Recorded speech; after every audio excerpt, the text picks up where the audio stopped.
Assalamualaikum warahmatullahi wabarakatuh. Selamat datang di video saya, Kiki Kurniawan, salah satu mahasiswa yang sedang menempuh pendidikan di salah satu perguruan tinggi, yaitu Institut Agama Islam Negeri Palangkaraya. Video ini ditunjukkan untuk dosen pengampu saya, Ibu Ayu Az-Zahra, mata kuliah Ekonomi Makro Islam. Nah, kali ini saya akan mengangkat sebuah judul, yaitu Nasib Perekonomian Indonesia di Masa Depan. Kita akan membahas tentang akar permasalahan perekonomian Indonesia dan menelaah bagaimana perekonomian Indonesia di masa depan dengan melihat beberapa faktor.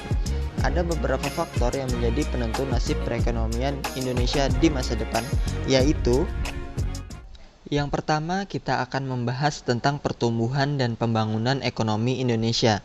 Ada beberapa kasus yang menyangkut tentang hal ini, yaitu pengangguran dan kemiskinan. Pemerintah pun mengeluarkan kebijakan untuk mengatasi kasus ini dengan cara membuat kartu prakerja demi menanggulangi pengangguran dan program bantuan sosial atau bansos yang disalurkan kepada masyarakat miskin. Banyak sekali pendapat positif dan negatif tentang kebijakan ini. Akar permasalahannya pun dikarenakan pemerintah kurang maksimal dalam mengimplementasikan kebijakan tersebut.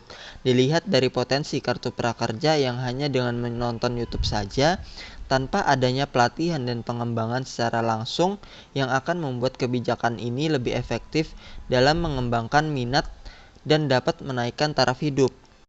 Sedangkan program bansos sendiri yang katanya sih dapat mengurangi kemiskinan, namun program ini belum dilakukan secara merata. Alangkah baiknya jika bansos ini dapat dimanfaatkan secara terus-menerus, tidak hilang begitu saja tanpa ada manfaat yang dirasakan. Jika terus seperti ini, perekonomian Indonesia ke depannya tidak akan berkembang dengan pesat, karena pengangguran masih banyak yang tidak ada skill dalam bekerja dan bansos yang tidak dirasakan manfaatnya oleh sebagian masyarakat Indonesia yang akan menimbulkan ketimpangan sosial. Kedua, redenominasi uang dan stabilitas ekonomi. Kebijakan ini menimbulkan beberapa pendapat positif dan negatif, karena akar permasalahannya ada pada sisi pemerintah dan masyarakat. Dari sisi pemerintah, sebenarnya tergantung dengan cara pengelolaan pemerintah dalam mengatur mata uang pada saat kondisi ekonomi stabil, dan penyebaran informasi agar masyarakat dapat dengan mudah memahami kebijakan ini. Sedangkan dari sisi masyarakat, karena kebiasaan dalam transaksi sehari-hari dengan mata uang yang kecil atau recehan, ini akan dianggap sebagai penyebab inflasi oleh para pedagang yang disebabkan pemerintah tidak bisa mengelola mata uang dengan baik dan memberi pemahaman kepada masyarakat. Jika kebijakan ini dapat diterapkan di Indonesia ke depannya, saya prediksi bahwa transaksi jual beli akan meningkat karena pengurangan nominal mata uang yang dianggap murah oleh masyarakat dan memudahkan transaksi dengan nilai mata uang yang rendah, sehingga permintaan dan penawaran barang dan jasa akan meningkatkan perekonomian di Indonesia juga. Ketiga, penerapan mata uang dinar dan dirham pada suatu negara. Kebijakan ini juga menimbulkan beberapa pendapat positif dan negatif, karena akar permasalahannya mata uang ini identik dengan mata uang Islam, sedangkan Indonesia bukan negara Islam, dan mata uang ini tidak cocok diterapkan di negara kapitalis yang mementingkan diri sendiri. Selain itu, apakah pemerintah dapat membuat mata uang ini, sedangkan tambang emas sendiri banyak dikuasai oleh negara asing? Padahal, jika mata uang ini diterapkan di Indonesia ke depannya, maka akan menghambat pertumbuhan inflasi, karena nilai mata uang ini cukup stabil dan bisa menjadi investasi di masa depan. Keempat, pengaruh penyebaran COVID-19 terhadap kebijakan moneter di Indonesia. Kebijakan ini diatur oleh Bank Indonesia dengan berkoordinasi dengan pemerintah, yaitu menjaga nilai tukar rupiah, mengendalikan inflasi, memberikan stimulus moneter untuk dunia usaha, yang berarti memberikan kredit atau investasi kepada UMKM agar tetap menjalankan usahanya. Kebijakan ini menimbulkan beberapa pendapat positif dan negatif. Akar permasalahannya adalah saat masa pandemi ini permintaan dan penawaran tidak stabil, yang mengakibatkan sektor produksi memberlakukan pengurangan tenaga kerja dan menimbulkan kemiskinan. Jika pemerintah mengambil kebijakan yang tepat, maka perekonomian Indonesia pada saat pandemi ini tidak akan mengalami banyak kerugian dan tidak akan berpengaruh besar terhadap perekonomian Indonesia di masa depan.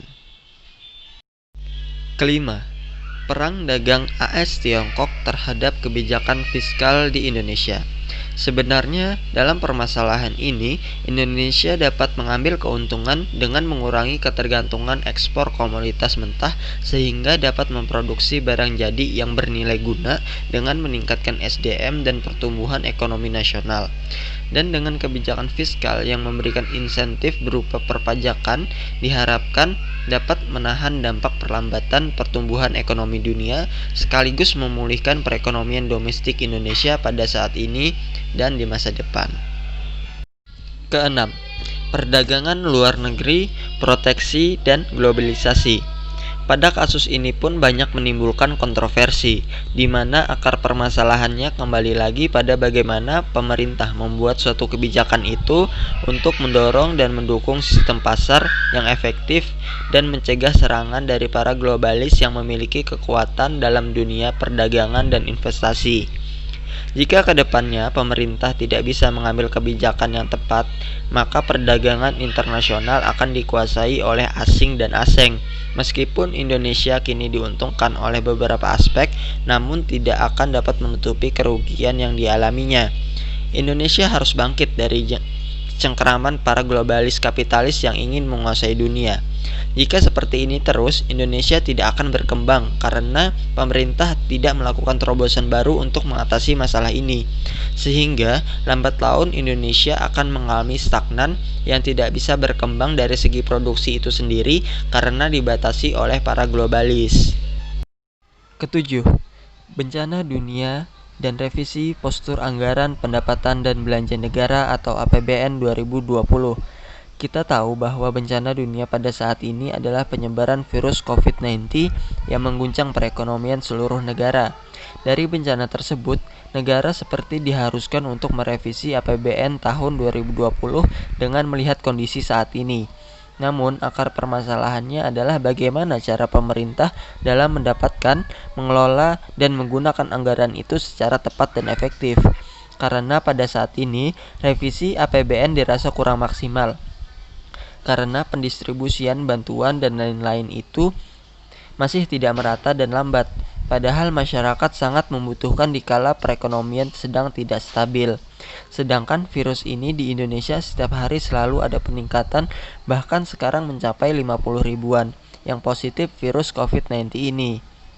Jika pemerintah kedepannya keliru memilih skenario dalam merumuskan postur, alokasi anggaran, serta asumsi makro dalam perubahan APBN, maka kebijakan ini menjadi tidak relevan yang mengakibatkan perekonomian Indonesia di masa depan akan mengalami kerugian karena dana yang dikeluarkan kurang tepat sasaran dan kurang efektif.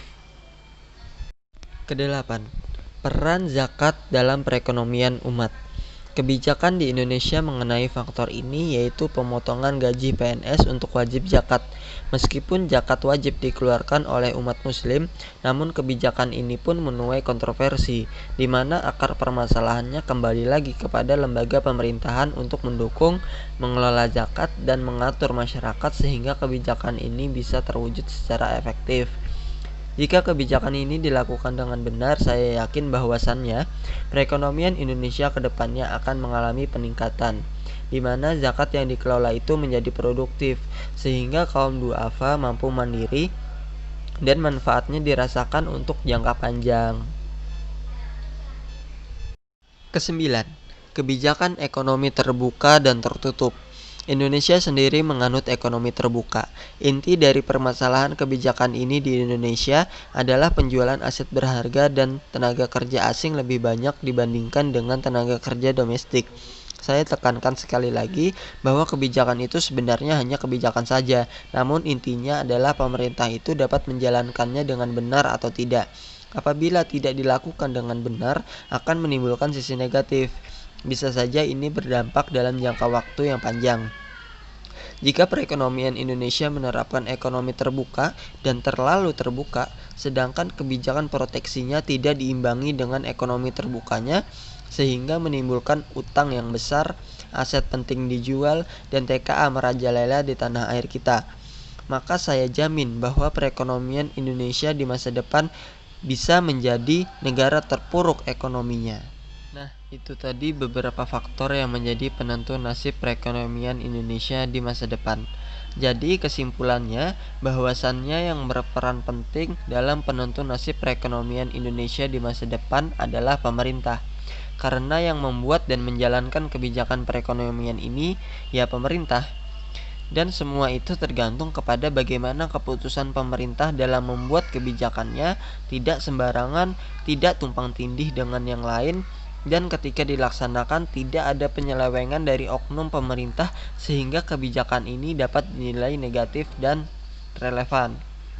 Jika faktor-faktor tersebut sudah dilaksanakan dengan kebijakan yang baik dan diiringi dengan pelaksanaan yang baik pula, pasti masyarakat senantiasa mendukung setiap kebijakan pemerintah agar kedepannya perekonomian di Indonesia dapat berjalan dengan lancar dan dapat meningkatkan taraf hidup masyarakat di masa depan.